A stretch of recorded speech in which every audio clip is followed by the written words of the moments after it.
Nothing changes until you open your mouth and command it. That is not a metaphor. That is a spiritual law. That is the first principle, the final weapon, the secret, and the solution. Too many of you are suffering in silence, calling it surrender. Too many of you have mistaken stillness for faith, when what you are truly practicing is fear in disguise. You have sat in rooms filled with divine potential and said nothing. You have stood at the gate of your own promised land with your lips sealed, and the heavens have waited, not because they doubt your worth, but because they respond to your word. I say it plainly now. Your silence has become your agreement with delay. For it is written, "Open thy mouth wide, and I will fill it." Psalm 81:10. Not wish in your heart, not think positive thoughts, not wait and see. No, open thy mouth. That is the portal through which divine supply enters. That is the trumpet through which walls fall. That is the rod through which the Red Sea splits. The Word was in the beginning, and the Word is still how all beginnings begin. You must speak, not as a ritual, not as a chant, but as command. For the law responds not to hesitation, but to spiritual certainty. You see, silence in the face of fear is not neutral. It is agreement. When you do not speak against the lie, you validate it. When you do not interrupt the fear, it takes the microphone. When you say nothing, you declare something, and that something is surrender. But when you speak from the authority of divine mind, you shift the invisible. You rearrange the formless. You signal to the universe that a new architect has arrived and a new structure is to be built, now, not later. You are not waiting on your good. Your good is waiting on your voice. I have seen too many souls suffer under the illusion that silence is spiritual, that muteness is holy, that saying nothing is somehow safer than speaking wrongly. But I say this to you with love and clarity. It is more dangerous to be silent in fear than it is to speak in faith. You can correct a bold word, you can redirect a misspoken prayer, but you cannot harvest where you have never sown. And the seed is your sentence, the rain is your rhythm, the field is your faith. Nothing grows without a word, and no word can grow until it is spoken. So I ask you now, not as a suggestion, but as a divine interruption, what have you not spoken? What truth have you left unsaid in the name of waiting? What blessing have you delayed by withholding your decree? You were not sent to earth to observe. You were sent to create. You were not designed to cope. You were designed to command, and the law will not move until your tongue does. Say this with me now, and say it not softly, not apologetically, but with the tone of a soul who finally remembers why they were given a voice. I open my mouth, and heaven answers. I speak my good, and it appears. I no longer agree with delay through silence. You are not mute. You are not helpless. You are not waiting. You are the voice the miracle was waiting on, and now that voice has spoken, and so it is. You call it a waiting season. You call it a wilderness. You say, I'm in transition, or God must be doing something behind the scenes. But let me tell you what that season really was. A mute season. A season not of delay by divine design, but delay by spiritual hesitation. You were not being tested. You were being quiet. You were not lost in the mystery. You were muzzled by fear, uncertainty, or false humility. And nothing moved because your mouth did not. I remember a woman who came to me, faithful, sincere, devoted in her seeking. She had fasted, she had prayed, she had tithed, affirmed, journaled, visualized. But still, her life felt stuck. Her finances had not moved in years. Her relationships felt cold. Her body was weary. And with all this, she asked me, "What am I missing?" I said to her, "You're doing everything except the one thing that opens the gate." She blinked. "What is that?" she asked. I said, "You have not spoken with command. You have asked, but not decreed. You have hoped, but not ruled. You have whispered, but not declared. You've treated your mouth like a suggestion box, not a throne. Understand me well. The Spirit waits not for perfection, but for obedience to law. And the law is this: nothing begins until the tongue obeys the Spirit. You cannot manifest in silence. You cannot shift a thing by mentally agreeing with truth while vocally agreeing with fear. You cannot ride the winds of destiny with your lips sealed shut. God does not force your blessing upon you. God fills your decree. God manifests your spoken word. Even the very breath of creation was preceded by speech. Let there be light. And light appeared, not before, not during, after the command. So too with your healing, your wealth, your restoration, your clarity. It does not arrive until it is spoken into form. Your mute season was not proof that you were abandoned. It was proof that you had not yet remembered your voice. And when you do remember it, you must wield it not with performance, but with certainty, not to impress, but to initiate, not to explain, but to command. The word is not casual, it is causal, and silence in the face of need is not reverence, it is spiritual withholding. So now we do what the woman did. We reverse the agreement. She stood up that day, tears in her eyes but fire in her mouth, and she said, I cast out every silent agreement with lack. Not, I hope lack leaves. Not, God, please remove it. But, I cast it out. She spoke as one who realized that her voice was the gate through which all things must pass. And within days, the shift began. Supply that had been circling her life without landing suddenly touched down. Favor that had been delayed with no reason found its way through. Not because she became more deserving, not because the world changed, but because she did. And it began with her mouth. So speak this now, not because I told you to, but because the season demands it. I cast out every silent agreement with lack. I cancel every unspoken contract with delay. I no longer worship at the altar of silence. I speak, and life obeys. The mute season is over. Your voice has returned. And the law is listening. And so it is. Look around you. Everything you see, every building, every system, every invention, every structure began not with action, but with word. Before the brick, there was blueprint. Before the form, there was phrase. Before any manifestation touched the earth, a sentence was spoken into the invisible, and the invisible responded with form. This is not philosophical. This is not poetic. This is law, and it is written in sacred text so clearly that no theologian can twist it away. By faith, we understand that the worlds were framed by the word of God, so that things which are seen were not made of things which do appear. Hebrews 11:3. Let that burn into your spirit. The seen comes from the spoken.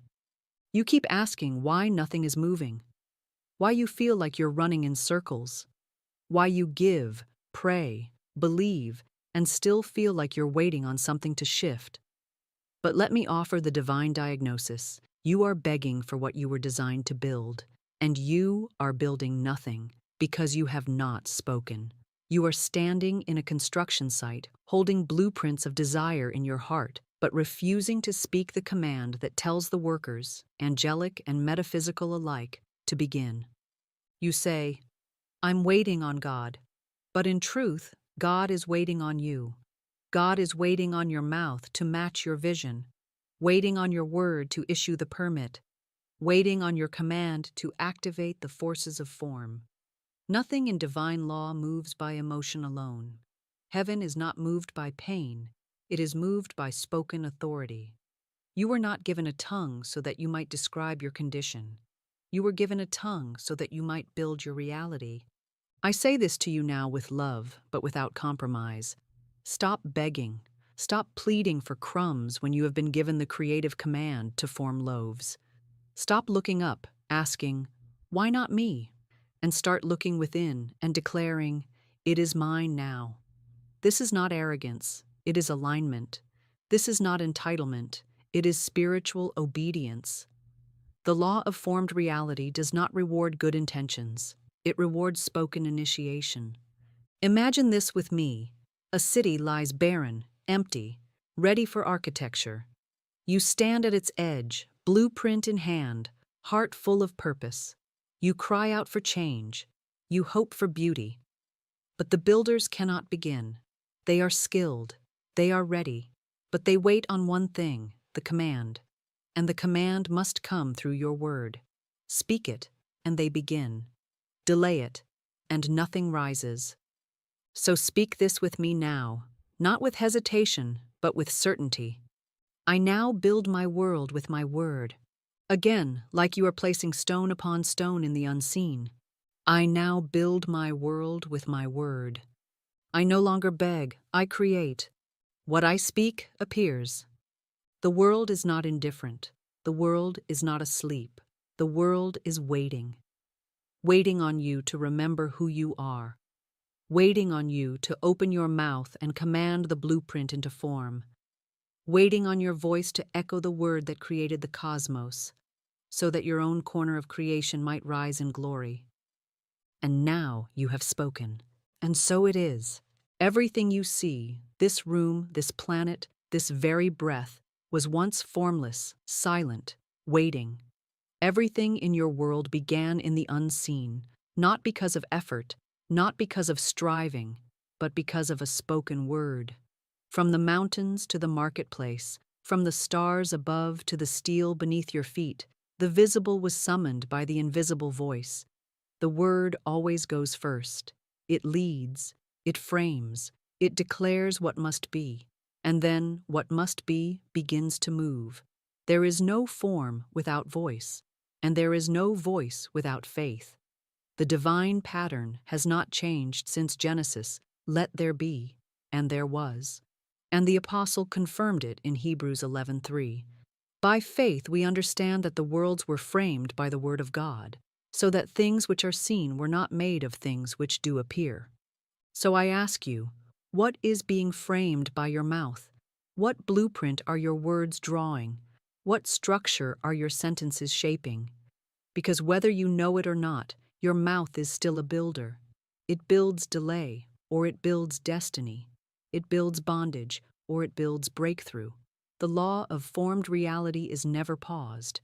It is always working, either with you or against your silence. You say, I've been waiting so long. But child, you haven't been waiting. You've been withholding. You've been afraid to speak your wealth, afraid to declare your healing, afraid to call love good before it's proven itself. You have used your voice to report what is, not to release what shall be. But heaven doesn't move on reports. It moves on command. The angels, the elements, the energies of provision and protection do not respond to begging. They respond to boldness. You say, I've asked God. But have you told your world? Have you opened your mouth and said, this is my hour, this is my supply, this is my restoration, this is my divine compensation, and I will have it now? Because until you do, nothing changes. Why? Because nothing has been framed, nothing has been formed, nothing has been commanded. You do not build with worry, you do not build with thought, you build with word. You frame the unseen with your voice, and the substance of it must obey. But if your voice remains idle, your promise remains invisible. The building materials of your next miracle are sitting in spiritual storage, untouched, not because you are unworthy, not because you are unseen, but because you have not said, begin. So say it now, as one who remembers, as one who commands, as one who builds. I no longer report, I command. I do not beg, I build. I frame my world with divine speech. And let that be the sound that moves the machinery of manifestation. Let that be the sound that breaks the cycle of waiting and begins the blueprint of your next season. Because the law of formed reality is not a mystery. It is a tool, a divine system, a cosmic yes to the one who speaks. And now the system has heard your voice. And so it is. Your tongue is not ornamental. It is architectural. It is not there to fill silence or express feelings. It is not there to cope, to comment, to complain. It is the tool of design, the architect's pen, the blueprint holder of your destiny. Your tongue draws in the unseen, what will soon be constructed in the visible. Every phrase you utter lays brick. Every sentence seals foundation. Every rhythm you rehearse writes the code of your world. Your tongue does not wait for conditions to improve. It builds the conditions. Your tongue does not ask for permission. It sets the plan in motion. Heaven has placed a sacred trust in your mouth. For by divine law, your tongue frames your reality, not your thoughts, not your intentions, your word. Picture it with me now. You stand before a vast, vacant plot. No walls, no ceiling, no structure, but in your hand is a blueprint, folded into the shape of your vocabulary. It contains rooms called healing, hallways named provision, windows marked love, doors labeled breakthrough, and in the other hand, the hammer, your spoken word. And God, the great contractor, waits not for your fear, not for your tears, but for your instruction. Speak, he says, and I will build. But many of you have stood there, blueprint in hand, hammer untouched, wondering why nothing is rising. And the answer is simple, sacred, and piercing. You never spoke. Or worse, you used your hammer to destroy what you begged heaven to build. Because the tongue does not pause. It does not sit idle. It is always working, constructing beauty or chaos, freedom or bondage, grace or grief. You speak of lack, and walls of scarcity rise. You speak of delay, and ceilings descend. You speak of, it's always hard, and suddenly the hallway to ease disappears. You do not realize that you are holding holy tools, that every word is a construction order stamped with spiritual authority. And some of you have used these divine tools not to build sanctuaries, but to construct prisons, with your own tongue as the warden. But this ends now. Today, we return the hammer to holy use. We lift the tongue back to its sacred station. We speak not from mood, but from mandate. We declare not based on appearances, but based on the blueprint of truth. The house you long to live in, the peace, the overflow, the joy, is not found. It is built, and the construction begins in the mouth. So say this now, and say it as one who is ready to build what Spirit has already shown. My tongue holds the blueprint. My word is the hammer. I build wealth, healing, and love with what I say. And then declare this final warning, not in fear, but in reverence. I will no longer use divine tools to build disaster. Your words are not just sentences, they are scaffolding, they are structure, they are seed. And now, architect of divine reality, it is time to build what matches your soul. Begin. And so it is. The enemy is not the fear you feel, it's the agreement you make with it. The enemy is not the lack that shows up in your account. It's the silent nod you give it in your speech. The true danger is not in the pain, or the delay, or the struggle, but in the moment you agree with those things by repeating their message with your mouth. This is the law, and it never misses. Whatever you speak in agreement with, you empower. Whatever you vocalize in harmony with, you invite in. If you say, nothing is working, the law says, as you wish. If you say, it's always been hard for me, the law says, then let it continue. If you say, I can't see how this changes, then it won't. Not because the door is locked, but because your voice keeps the key hidden in fear. Let us go back to the garden, to the moment before history fractured. It was not the fruit that began the curse, it was the conversation. Eve did not fall when she ate. She fell when she agreed. The serpent did not force her hand. He only required her voice. He offered a contradiction to divine truth, and she spoke back, not in refusal, but in reason. And with that exchange, the covenant shifted. Do not miss this. It was the sentence that opened the curse. It was her mouth, not the bite, that made the breach. The tongue agreed with what was false, and the false became real. And so it is still. Fear knocks, and you answer with your language. Doubt whispers, and you amplify it with your storytelling. The enemy does not need to bind you. He simply needs you to speak what binds yourself. This is not superstition. This is spiritual technology. Agreement is access, and you have given access to things that were never ordained by God because you agreed with their report. But today, that report is revoked. Say this now, as one breaking a spiritual contract you never meant to sign. I revoke every false covenant I made with despair. Again, with rhythm, finality, and sacred defiance. I revoke every false covenant I made with despair. You may have said, I'll always be broke. You may have said, it's just my anxiety. You may have said, I never get chosen. But today, you reclaim the pen. You overwrite the agreement. You reverse the contract. You declare that your tongue is no longer leased out to lies. Let the invisible realm hear you clearly. I no longer speak for fear. I no longer narrate for delay. I no longer partner with pain through my mouth. You were never meant to echo the curse. You were designed to announce the kingdom. And now your voice is cleansed. Now your agreement is broken. And so it is. You've stood at the door for months, maybe years. You've cried in front of it. You've fasted near it. You've journaled about it, sung over it, asked others to pray for it. You've treated the door like a test or a punishment, as if your stillness might earn its mercy. But let me tell you what the Spirit told me, and I will not dress it in soft language. The door is not locked. It's voice-activated. It doesn't open to the desperate. It doesn't open to the silent. It doesn't open to the overly humble or the chronically patient. It opens when the one standing before it speaks. You see, divine doors are not like man's doors. They are not made of wood or steel. They are made of response. They are thresholds in the unseen that respond to the vibration of spiritual decree. And if the mouth is silent, the threshold remains invisible, not because it is against you, but because you have not called it into form. The word creates the way. The decree unlocks what looks immovable. You are not waiting on the door.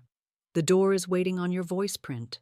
I once knew a man who loved God with all his heart. He was generous, faithful, kind, and deeply discouraged. His income had dried up after a business failure, and every day he said the same thing: I'll wait on the Lord. But what he called faith was really fear cloaked in patience. He wasn't waiting, he was withholding his authority. I told him gently but firmly, God is not moved by how long you endure. He's moved by how boldly you declare. I asked him, have you told your supply to appear? He was stunned. He had been talking about his lack. He had been talking about waiting, but he had never once spoken to the supply. And that is why the door had not moved. So I gave him the command, speak now, not about what you lack, but to what you expect. And from his spirit rose a decree so simple, so holy, so aligned, that the atmosphere changed instantly. He said, I declare divine supply, and supply obeys my voice. Say it with him now, not to copy his story, but to initiate your own. I declare divine supply, and supply obeys my voice. Do you feel that shift? That is not emotional. That is law. The invisible has just been given instruction. Heaven's storage has been accessed. The door has heard the voice it was designed to respond to. The wealth that has been circling your life, waiting for a landing strip, has now received coordinates. So say it again, and this time, know that your voice print is a spiritual signature. I declare divine supply, and supply obeys my voice. Because the reason the door hasn't opened is that you hadn't yet spoken like it must, but now you have. And so it is. There came a moment in my life, not in the outer world, but in the secret chamber of my soul, when everything changed. Not because a miracle arrived, not because a door flew open or a windfall fell from the sky, but because I stopped narrating my pain. I stopped rehearsing the ache, stopped describing the delay, stopped giving a play-by-play report of everything that wasn't working. And in that moment, I saw clearly.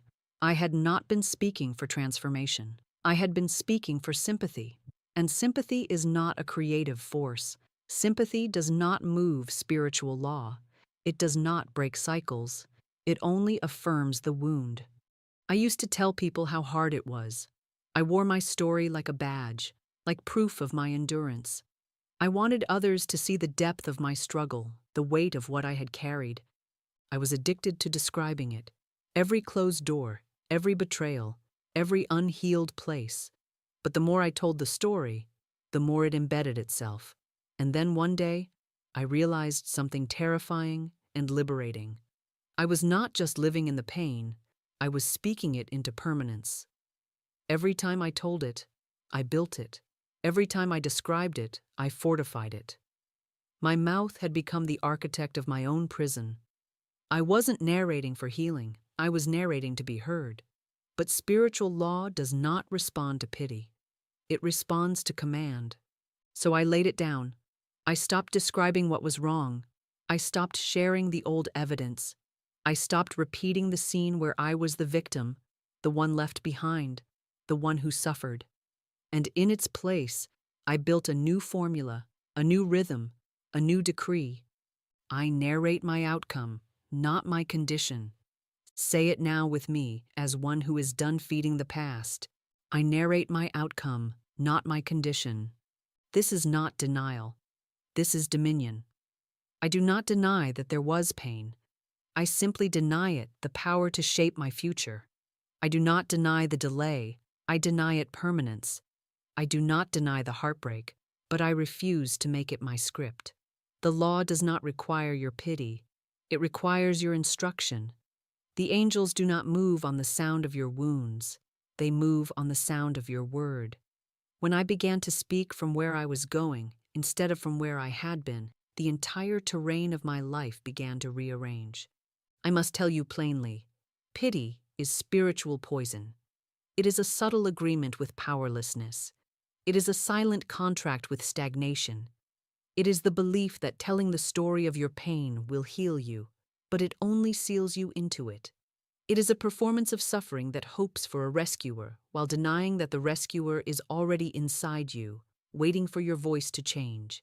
So today I ask you, are you narrating your life from old wounds or from divine vision? Are you describing the dungeon or declaring your deliverance? What would change if you stopped telling people what hurt you and started telling the law what it must build? Speak it with me now, as one who is detoxing from emotional dependence and stepping into spiritual rule. I narrate my outcome, not my condition. My mouth is no longer the echo of pain. It is now the command center of my resurrection. Because when I stopped describing my pain, I started constructing my promise. And so it is. There is a law, written not by man, but by spirit, that no divine gift enters your life without your verbal permission, not because God withholds your good, but because divine order never violates divine law. And the law is this: the word precedes the gift, the decree opens the door. The blessing cannot walk into a room where the tongue has not welcomed it. The Spirit is generous beyond measure, but it is not invasive. It waits at the threshold of your life, not for your need, but for your word. And until you give it permission to enter, the angels hold the package at the gates, waiting for the vibration of your voice to signal entry. I saw it once in a vision, gifts, brilliant, luminous, radiant with heaven's substance, lined up outside a city gate. Each one carried a name, a purpose, a season. There was wealth, there was healing, there was reconciliation, there was creativity, marriage, restoration, legacy. But none of them could enter. Why? Not because the person was unworthy, not because it was not time, but because the gate of the tongue was sealed, and the law had been written from eternity. You shall decree a thing, and it shall be established. Not, you shall desire a thing, not, you shall wish, but decree. You do not receive by silence, you receive by speech. Your word is your spiritual permission slip. It authorizes heaven's delivery. It removes the block. It opens the vault. It breaks the embargo. The good is already yours by spiritual inheritance, but until you speak it, it cannot occupy space in your visible world. This is not metaphor. It is divine technology. The law does not bypass your voice, it activates through it. And many of you have gifts circling you: jobs, love, clarity, healing, divine compensation that cannot land because you have not said, I permit this, I accept this, I declare this. You have cried for it, you have waited, you have even fasted, but you have not authorized it with the one instrument that turns divine potential into manifested fact: your tongue. So say it now, not timidly, but with royal clarity, as one who holds the keys of the kingdom. I permit my good to appear now, by divine authority. Again, I permit my good to appear now, by divine authority. You are not begging, you are not wishing, you are opening the gate, you are lifting the latch, you are commanding the door to swing wide, and every blessing that has been waiting, every delayed promise, every withheld answer, every unseen provision, now hears its cue and begins to enter. Speak this and watch what was circling start to land. I revoke all denial. I cancel every block. I open my mouth and permit my destiny to manifest now. Because heaven has always been ready. Now, finally, so is your word. And so it is.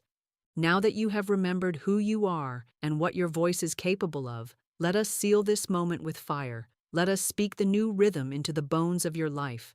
Let us activate, not through thought, not through effort, but through the spoken vibration of dominion. For it is not enough to know the truth, it must be voiced, it must be breathed into being. It must leave your mouth and land upon the fabric of reality as a holy instruction.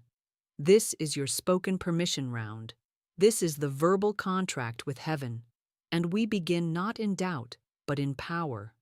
Say this with me now, and say it with a spirit that has stopped asking for change and has begun commanding it. I give my word permission to shape my world. Again, louder inside your soul than anything fear ever tried to whisper. I give my word permission to shape my world. Do you feel that? That is the shift of divine law awakening under your voice. That is the machinery of manifestation hearing its instruction. That is the truth stepping onto the stage. Now declare this, and let the lie of limitation fall off like old skin. Nothing is too far, nothing is too late. Yes, again, nothing is too far, nothing is too late. Because spirit is not confined by time. Your delay is not divine. It is verbal. And now that the silence has ended, so has the delay. And one more, for the part of you that thought being stuck was a sentence. Let this be your new verdict. I am not stuck. I am silent no more. Say it again until the old agreement cracks. I am not stuck. I am silent no more. Because you were never trapped. You were only quiet, and now your voice has returned. And so it is. There is a story, sacred and sobering, tucked into the opening pages of the Gospel of Luke. It is not often preached in full power, but I speak it now to awaken you to a truth too many overlook. Zechariah was a priest, a righteous man, a spiritual servant, yet, when the angel appeared and gave him the word of divine fulfillment, he questioned it. He didn't believe the message could possibly unfold as spoken. And for that moment of disbelief, not rebellion, not wickedness, but simply unbelief, the angel struck him mute. His voice was removed, not as punishment, but as protection. For the law will not allow a man to speak against his own miracle once it has been decreed by heaven. The word had gone forth, and any word to the contrary would slow or sabotage it. So he was silenced, not forever, but until the manifestation was irreversible.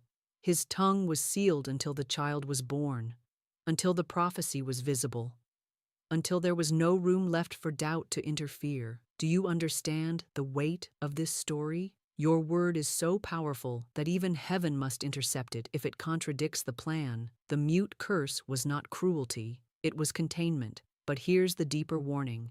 Many of you have imposed a mute curse on yourselves, not from heaven, not from angels, but from fear, from internal resistance, from spiritual amnesia.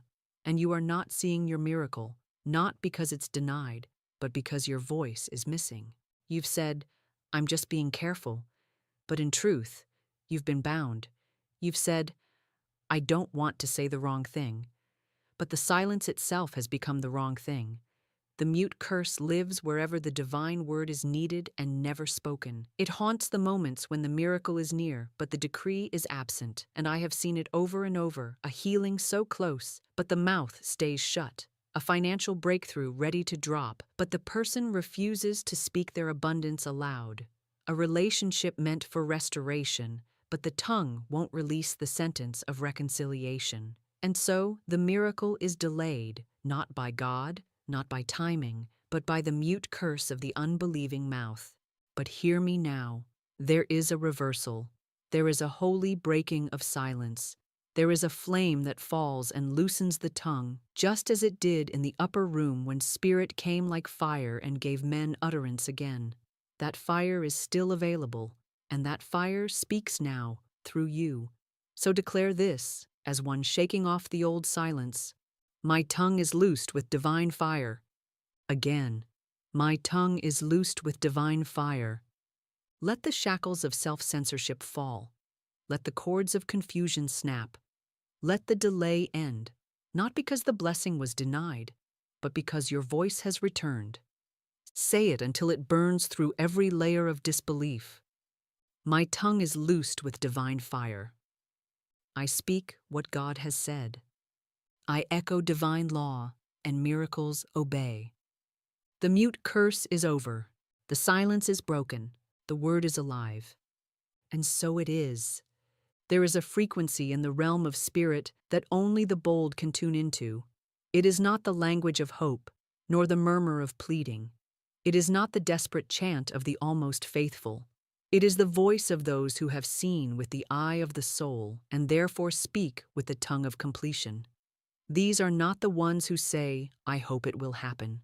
These are not the ones who say, "I believe it might come."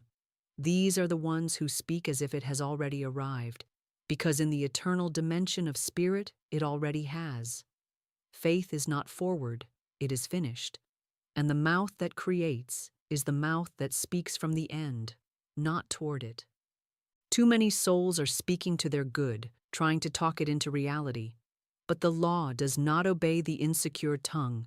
The law responds to finality, to command, to closure, to the word that says, "It is done," even while the eyes still see lack. The mouth is the midwife of the invisible. It brings forth what has no evidence yet, and that is why it must speak as though the evidence has already arrived. Because the evidence doesn't produce the word produces the evidence. This is not delusion. This is dominion. When God created the world, He did not say, "Let's hope the light comes." He did not say, "Maybe the land will appear." He said, "Let there be," and it was. Why? Because divine speech operates in completion, not negotiation. Your command must do the same. When you speak healing, speak as one who is whole. When you call for supply, speak as one who already has it. When you declare reconciliation, speak as one who has seen the table already prepared. This is not fiction. This is how the law works. You are not waiting for the blessing. You are simply aligning with the timeline where it's already done. So say it with me now, not as a request, but as a conclusion. I speak from the end, not toward it. Say it again, like your soul is catching up to your spirit. I speak from the end, not toward it. And then declare the formula that shifts the entire terrain of your life. I see what isn't seen, and I call it done. Let that phrase live in your bones. Let it be the rhythm of your rising, the soundtrack of your steps. I see what isn't seen, and I call it done. Because heaven doesn't need to be convinced, it needs to be called. And when you speak as one who has already received, the blessing comes rushing, not because it finally appeared, but because you finally matched its frequency. This is the speech of the fulfilled. This is the language of the crowned. This is how divine things are made visible. And so it is. There are phrases you've repeated so many times, they've become architecture. Not just thoughts, but spiritual scaffolding, holding up the very circumstances you say you want gone. You've said, "I'm waiting on God," so often that delay feels holy. You've said, "It's always been hard," and now hard has made a home in your narrative. You've said, "Nothing ever lasts," and then watched every blessing evaporate. These are not harmless expressions. They are living codes. They are metaphysical contracts your soul has signed again and again, and as long as they remain unburned, the life you desire cannot take shape. But hear me.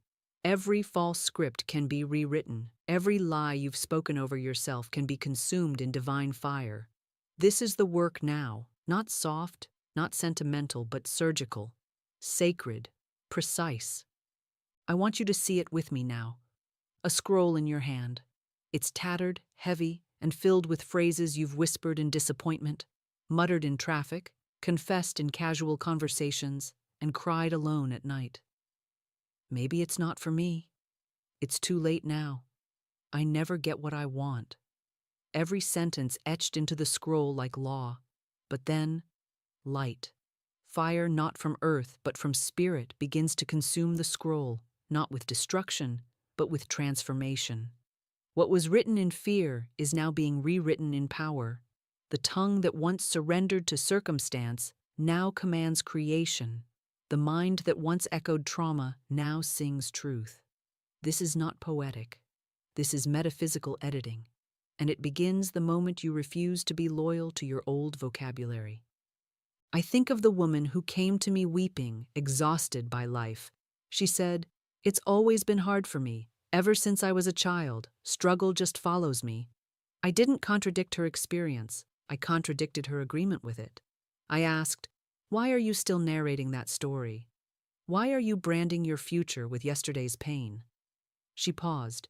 She was so used to being understood through her wounds that she didn't know how to speak without them. I gave her a new phrase, simple, sacred, sharp.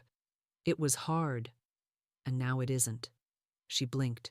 She whispered it. Then she said it louder. And by the end of the week, things that had been blocked for years began to move. Not because the facts changed, but because her phrasing did. Now it's your turn. Take these false scripts and place them in the fire. Say it aloud. I burn every phrase that bound me. I revoke every word I spoke in fear. I speak a new story, one aligned with divine law. And now rewrite it. Old, I'm waiting on God. New, I move in power. Old, it's always been hard. New, I walk in ease and favor. Old, I just hope something changes. New, I speak and everything aligns. Do not let your future be built from cursed vocabulary. Do not let your destiny be narrated by old wounds. This is the burning, this is the rewriting, and from the ashes of every false phrase, your true life begins. And so it is. There is a moment in the life of every soul where the past must be silenced, not with memory loss, but with metaphysical command. A holy rupture in the narrative, a divine override of every old agreement that ever passed through your lips like casual wind, but landed in the soil of your life like a curse. And that moment is now. For you have spoken lack, and lack obeyed. You have spoken waiting, and delay took its seat. You have spoken small, and the world shrank to match it. But today, you speak as Ezekiel did, not to report what is, but to resurrect what must be. You speak to bones, you speak to dust, you speak to what looks beyond repair, and by law it hears you. It is written, "Prophesy over these bones and say to them, O dry bones, hear the word of the Lord." Ezekiel 37:4. He did not mourn over the bones. He did not journal about the bones. He did not wait for a sign. He spoke, and the bones rose. The structure reassembled. Life returned to what had been written off. This is not history, it is template. The dry places in your life are waiting not for effort, not for emotion, but for utterance. And the utterance must come not from memory, but from mastery. You do not repeat the old timeline. You erase it with your mouth. Say this with me now, not as an affirmation, but as a spoken reset. I erase the old timeline by speaking the new. Again, with spiritual certainty. I erase the old timeline by speaking the new.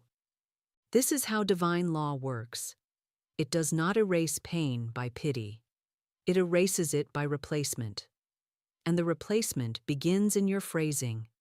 You must break every inner pact you made with poverty, not just financial poverty, but poverty of joy, of love, of clarity, of worth. These are contracts you signed with your speech, often without knowing it. But now you know, and now you rewrite. Speak these now, and speak them not from surface, but from spirit. I do not expect delay. I declare instant, divine right action. I do not identify with struggle. I walk in effortless overflow. I no longer wait for wealth. I carry it. I do not fear the future. I command it. Do you feel that? That is the old structure crumbling. That is the dry bones quaking. That is the invisible hearing its new instructions. You are not asking for change. You are rewriting time. You are pulling down the scaffolding of old thought forms and building new ones with syllables soaked in spirit. Speak into the valley of your own life and say, "Hear me, lack. You no longer live here. Hear me, fear. You are no longer fed. Hear me, destiny. You have my voice again." This is the metaphysical pen. This is the erasure and the engraving. And every timeline must now bend to the one you just spoke. And so it is. Now we seal what has been rewritten. Now we speak not as one requesting, not as one rehearsing, but as one ruling. This is the voice of one who remembers that time bows to the tongue, that the present bends to the phrase, that the timeline does not dictate what you receive, your decree does. Every syllable you're about to speak is not floating, it is forming. It does not drift into the atmosphere as wishful poetry. It cuts through layers of delay and builds structure in the unseen. These are not affirmations. They are divine signatures. These are the stamps of authority placed upon the moment, and the moment must now obey. Say this with me now, not as repetition, but as command. My present obeys my voice. Again, my present obeys my voice. Let it be said until the walls of your old timeline tremble and shift. My present obeys my voice. There is no delay that can withstand that decree. Now this one, say it until hope is replaced by knowing, my word is not hoping, it is sending. Again, my word is not hoping, it is sending. You are not casting wishes into the void. You are launching assignments into the spirit realm. You are sending angels with instructions. You are sending structure into motion. You are not hoping for change. You are initiating it. Now let the final seal come through the most sacred rhythm of truth. I speak, and what I say must appear. Say it like the morning light obeys it. I speak, and what I say must appear. There is no question mark in that phrase, no uncertainty, no doubt. Only spiritual law responding to spiritual authority. You are no longer waiting for the world to align. You are speaking alignment into the world. And every moment from now on must match what just came out of your mouth, because your timeline is your tongue, and your voice is the architect of now. And so it is. If you look only with your eyes, you will always feel late. You will always feel behind, stuck, unseen, undercompensated. You will always mistake the silence for abandonment and the delay for denial. But child, hear me now. The law does not begin in the visible. It begins in the unseen. The movement always starts beneath the surface. The shift always starts in realms your senses cannot detect. The manifestation of your healing, your wealth, your relationship, your miracle, it begins in spirit. And spirit moves in response to your word. This is not an opinion. This is not hope. This is divine order, confirmed by Scripture and anchored in law. Romans 4:17 declares, God calleth those things which be not as though they were. That is not a poetic gesture. That is a divine strategy. The things that are not yet visible are already real in the higher realm, and the tongue is the bridge. The voice is the connector. The spoken word is the lightning rod that draws the invisible into the realm of form. But the law is clear. You must call it before you see it. You must speak it while it still looks impossible. You must water the soil before you ever see a sprout. And that is where most miss the miracle. You are standing over the ground, demanding fruit, but you have not poured water into the roots. You keep watching the leaves, but it's not the leaves that receive instruction, it's the roots. And the roots live in the unseen. That is where faith works. That is where speech goes first. The word does not land on fruit. The word lands on essence. And when you speak with divine authority, the roots begin to awaken. The soil begins to stir. What looked like delay was just depth being established. What looked like silence was actually saturation. So hear this now, and let it burn through every impatient part of your mind. The unseen moves first. If you do not see it yet, it does not mean it has not begun. It means the roots are taking hold. It means the blueprint is being laid. It means the scaffolding of spirit is erecting your structure in a place your natural eyes cannot yet enter. But you are not natural. You are divine, and you have been given the gift of sight through declaration. When you speak, the unseen obeys. When you call a thing done, the unseen aligns. When you speak what you cannot yet see, you prove that you are operating by law, not by logic. So say this with me, not because you see it, but because you command it. I call those things which be not as though they were. Say it again, and let your roots drink. I call those things which be not as though they were. Let your timeline hear it. Let the realm of delay be broken. Let the unseen know you are no longer waiting to react, you are now creating. And declare this final truth as one who understands the rhythm of manifestation. I water roots, not leaves. I speak where it matters, and the unseen now moves for me. It is moving, it already moved. And soon the visible will testify. And so it is. There is no curse more dangerous than the one you speak casually. No hex more binding than the sentence you toss in jest, in frustration, in passing. But that heaven still hears as a command. You think you're venting. You think you're joking. You think you're being realistic. But the law does not filter tone. The law responds only to vibration, to decree, to structure. And every word you speak, no matter how flippantly, is either building or breaking, loosening or locking. You don't need an enemy when your own mouth is narrating your defeat. You don't need sabotage from others when your own voice is anchoring delay into your timeline. You say, nothing ever works out for me, and Spirit says, as you wish. You say, I'm always broke, and the divine ledger aligns to that frequency. You say, I'm exhausted every day, and your body obeys it. You say, this is just how it is for people like me, and the invisible gate slams shut in agreement. But you don't realize it, because you think a spell is something someone casts with candles and rituals. No, child. The most dangerous spells are the ones you cast with your own lips, without even meaning to. Every complaint is a command. Every sarcastic declaration of failure is a seed planted in the fertile soil of the subconscious. Every phrase repeated in frustration becomes a prophecy. I must say it plainly. You curse yourself without knowing, not because you are evil, but because you are unaware of your own divine technology. Your tongue is not neutral. It is loaded with law, and the law does not sleep. It records. It executes. It does not wait for you to mean it. It responds to the pattern. It reacts to the rhythm. If you keep saying nothing ever changes, then nothing ever will.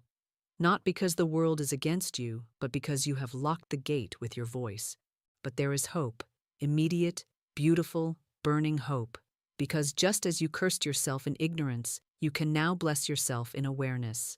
Just as you unknowingly agreed with despair, you can now intentionally align with dominion. And it begins here, with a cleansing. Not of the heart, not of the hands, but of the tongue. Say it now, with reverence and responsibility. I now cleanse my tongue of every seed of despair. Again, like the soul that has just realized it's been watering weeds, I now cleanse my tongue of every seed of despair. Let the old phrases die. Let the casual curses be uprooted. Let the unconscious spellcasting end. You are not voiceless. You are not cursed. You are powerful beyond words, and now your words must match that power. Declare it one more time as law. I do not speak defeat, even in jest. I do not speak bondage, even in sarcasm. I speak as a creator, not a complainer. And now that you know, you can never speak the same again. And so it is. Do not waste another moment describing the storm. Do not spend another breath reporting how violent the wind is, how loud the thunder has become, how long the waves have been crashing. You were not called to be a meteorologist in your spiritual life. You were not sent here to announce atmospheres. You were sent to command them.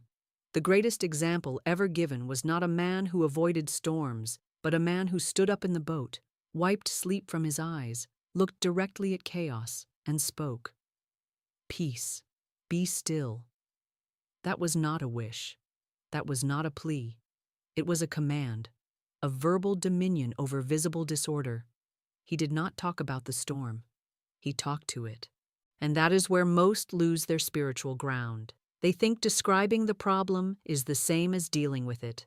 They think naming the pain is the same as neutralizing it. They narrate the chaos, hoping it will earn them sympathy, attention, or divine intervention.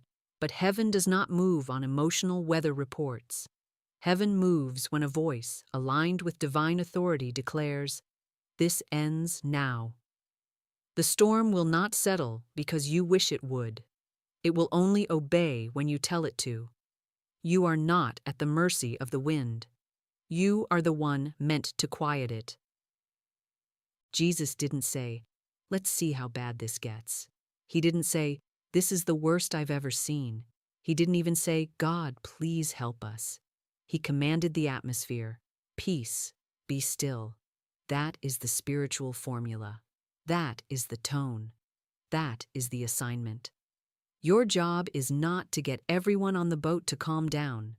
Your job is to calm the sea itself, with your mouth. And now I ask you, where is your storm? What corner of your life feels loud, erratic, out of control? Is it money? Is it your body? Is it a relationship? A deadline? A diagnosis? Name it, but not as a victim. Name it as a voice of divine law. And then speak into it now, not softly, but as one who has stood up from spiritual sleep and remembered who they are. Say it now. Peace, be still.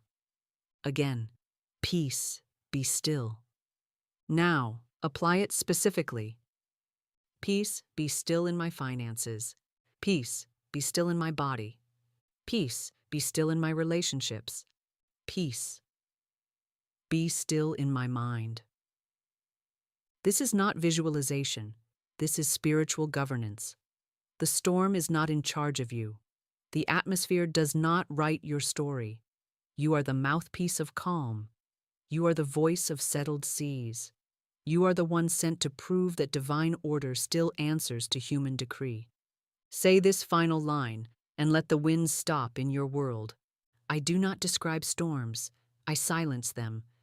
And the weather of your world is now changed. And so it is.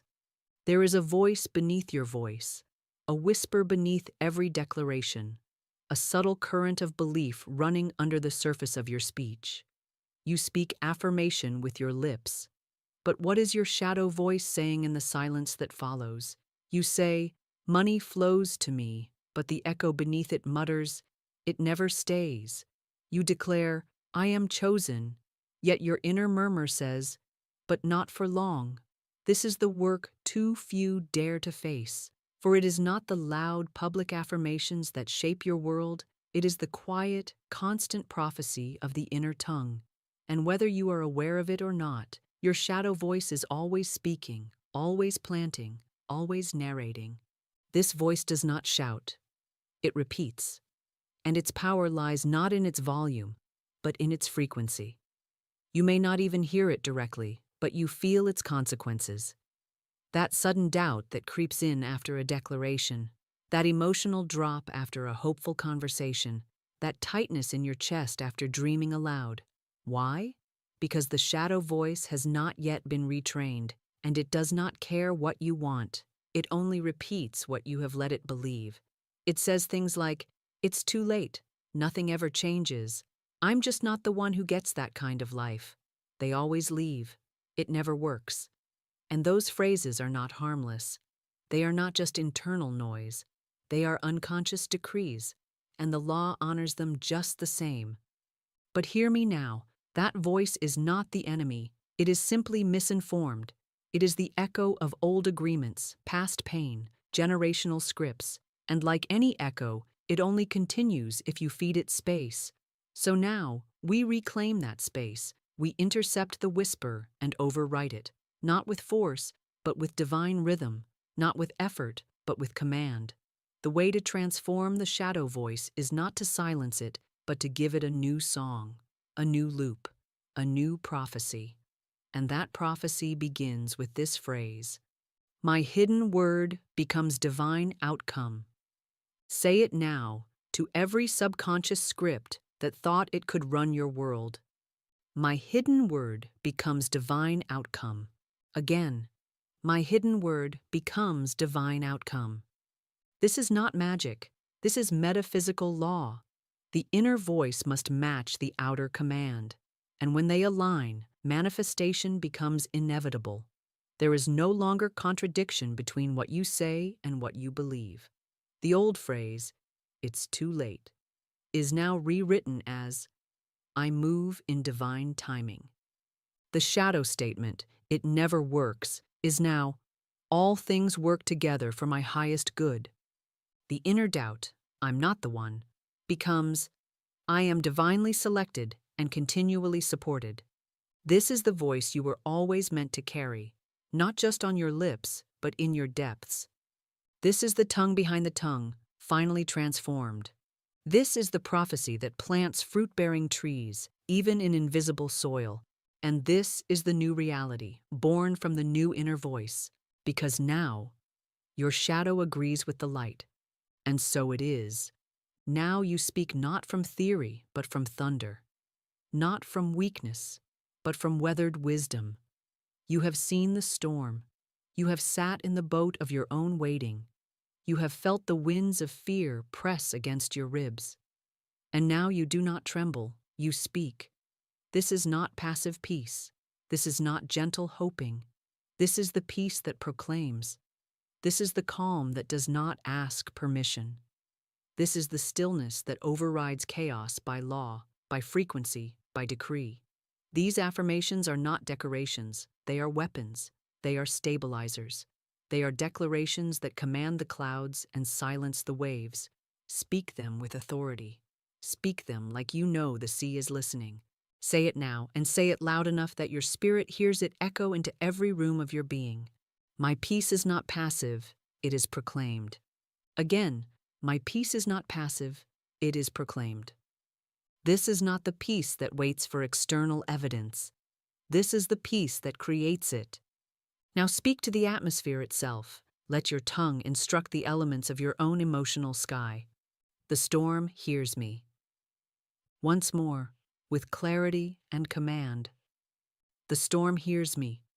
Yes, it does. It hears your spiritual posture. It hears your tone. It hears your alignment. The storm is not in charge. You are. And now, let the final word settle like oil on the waters. I declare stillness, and stillness appears. Say it again, not as a wish, but as a law. I declare stillness, and stillness appears. This is your rhythm now. This is your breath work. This is your power. No longer reporting the chaos, commanding the calm. no longer hoping for silence, speaking it into form. Because peace was never the absence of conflict, it was always the presence of voice. And now your voice has returned, and so it is. There is a divine signature written into every miracle. The end is always spoken from the middle. God never waits for the evidence before he declares the outcome. The Most High does not respond to circumstances. He commands them. It is written in Isaiah 46:10, I declare the end from the beginning, and from ancient times the things that are not yet done. This is not poetic language. This is metaphysical law. Heaven speaks harvest when the field is still dry. Heaven announces victory when the battle still rages. Heaven proclaims the crown while the prisoner still sits in chains. And you, child of divine inheritance, are called to speak exactly the same way. But what do most do? They speak the middle from the middle. They narrate the symptoms. They analyze the drought. They echo the pit. They call it honesty, but the law calls it agreement. And what you agree with, you extend. What you narrate, you nourish. And so you stay stuck, not because there is no power, but because your tongue is aligned with the valley instead of the mountain. Your tongue is partnered with the pain instead of the promise. And your words are not waiting to confirm what is. They are meant to declare what shall be. So I ask you plainly, and with holy fire, can you declare healing while symptoms still scream? Can you prophesy wealth while the account shows negative? Can you proclaim restoration while the phone stays silent and the door stays closed? Can you stand in the furnace and say, I am not burned? Can you look at the tomb and say, He is risen? Can you sit in the pit and speak of reward as if you've already received it? This is the test. This is the challenge. This is the activation. Say it now, with trembling faith if you must, but say it as law. I speak the end from the middle. Again, I speak the end from the middle. Let it echo through the hallway of every delay. Let it thunder into the cavern of every waiting place. Let it rise like incense into the face of God. This is the kind of speech that moves heaven. This is the voice of the prophet, not the prisoner. This is the voice of the heir, not the orphan. This is the voice that silences the pit, not because the pit disappears, but because you now outrank it. Say this with me, as the final seal of your new frequency. I speak reward from the pit. Yes, I speak reward from the pit. Because I do not speak as one trapped, I speak as one enthroned, and my word does not match my surroundings. My word transforms them. The middle is no longer my identity. The middle is my pulpit. And from here, I speak the end. And so it is. There is a reason I teach by example, not just by principle. For the soul often learns best when it sees truth clothed in life.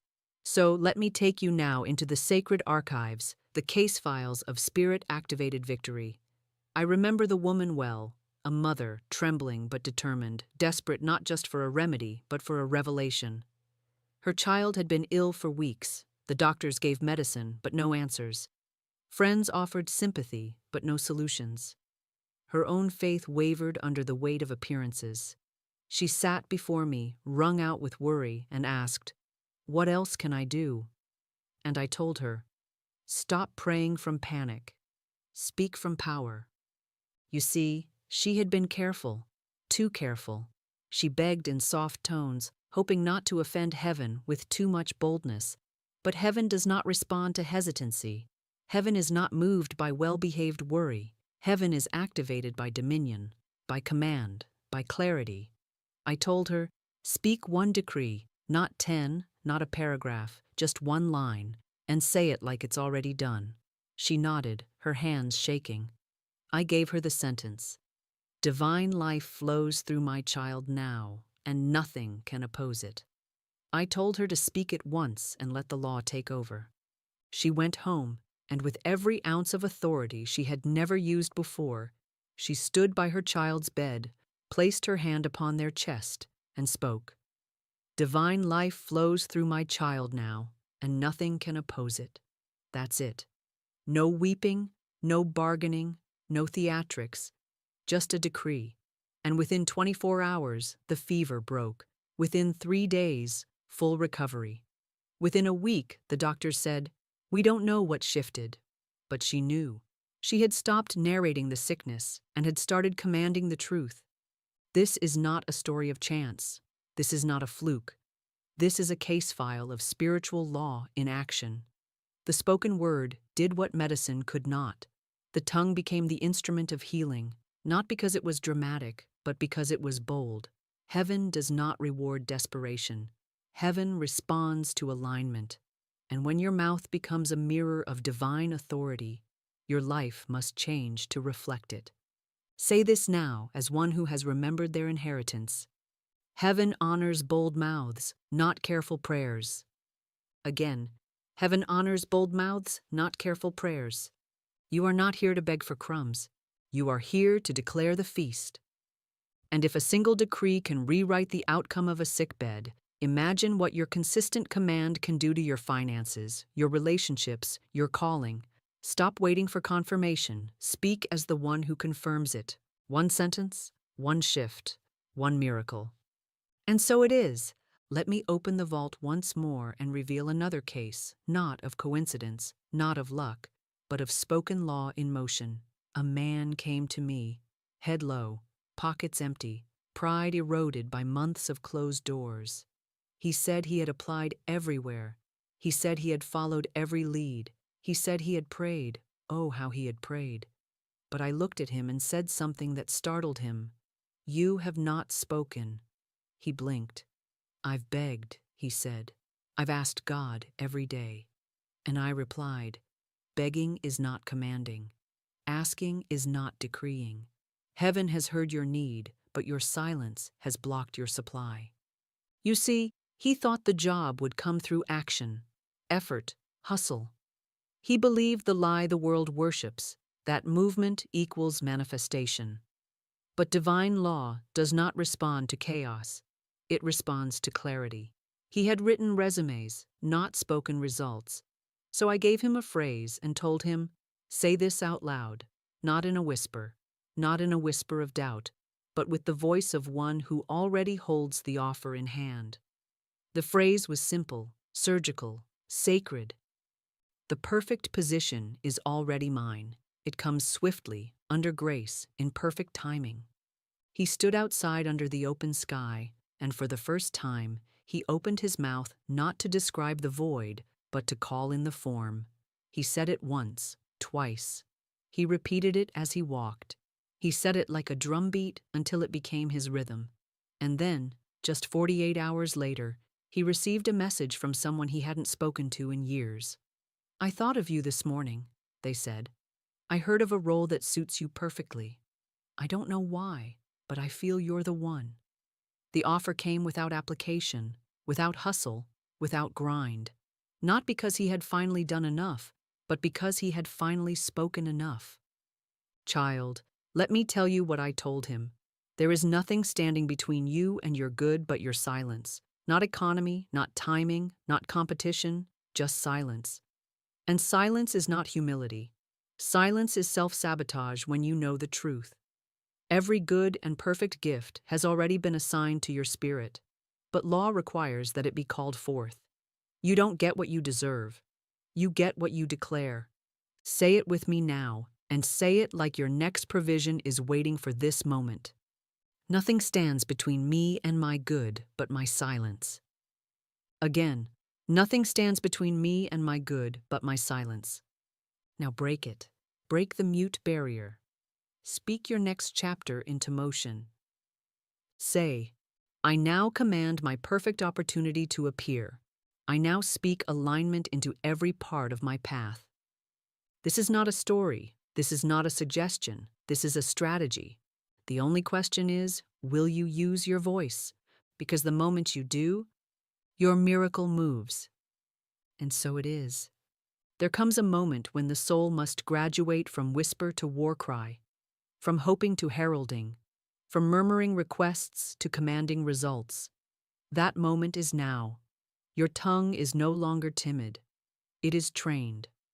Your voice is no longer a servant to the circumstance. It is the source of shift. You no longer repeat what you see. You speak what must be. These words you're about to say are not affirmations in the soft, sentimental sense. They are spiritual orders given by one who knows they were sent here to reign, not to react. Let your mouth rise now to match your inheritance. Say it now, not as a theory, but as an identity. I speak as one with God. Again, firmer, I speak as one with God. This is not arrogance. This is alignment. This is the knowing that your spirit is a branch of the vine, and your voice carries the current of heaven. When you speak, the invisible listens. When you declare, form obeys. Say it again until it reshapes your posture. I speak as one with God. Now affirm the backup, the divine contract, the reason you no longer need to second-guess your word. Heaven backs my word with form. Say it like the clouds are waiting. Heaven backs my word with form. Because the spiritual realm does not wait to see if you're worthy.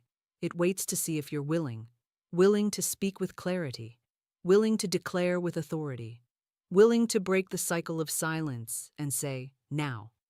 And now, the final blow to hesitation. I am not hoping, I am commanding. Once more, I am not hoping, I am commanding. Let every prayer be elevated.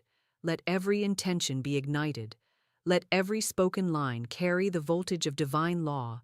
You are not here to test the waters. You are here to part them. You are not here to wait for change. You are here to declare it.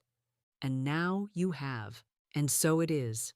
Now I ask you, not softly, but sacredly, will you speak as if it's done, or will you stay quiet and stuck, waiting for some cosmic permission slip that will never arrive? Divine law does not respond to silence, and heaven does not move for the passive. The truth has been given to you. The law has been laid bare. The examples, the scriptures, the declarations, the fire in your bones, it has all been handed to you like a sword. But the sword is only as powerful as the hand that wields it. And your hand, dear listener, is your mouth. You cannot absorb this video and expect change. You must activate it. You must declare it. You must open your mouth and let the word made flesh come through your own voice. No more quiet agreements with lack. No more spiritual hesitancy disguised as patience.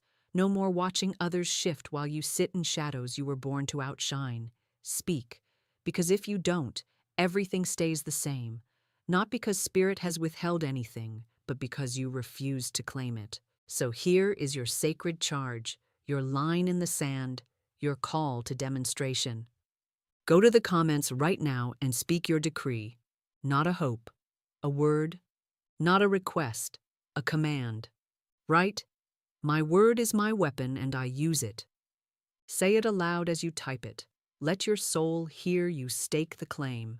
Let heaven know you've entered the game of life as a master, not a spectator. Let every delay, every doubt, every shadow hear your voice and know you are no longer silent. And if something moved in you, if something shifted, stirred, awakened, then return to this altar of speech often. Subscribe not for entertainment, but for enforcement. This is not a channel of information. This is a gathering of commanders, a temple of spoken law. And you, my friend, have just stepped into your dominion. Speak, and so it is.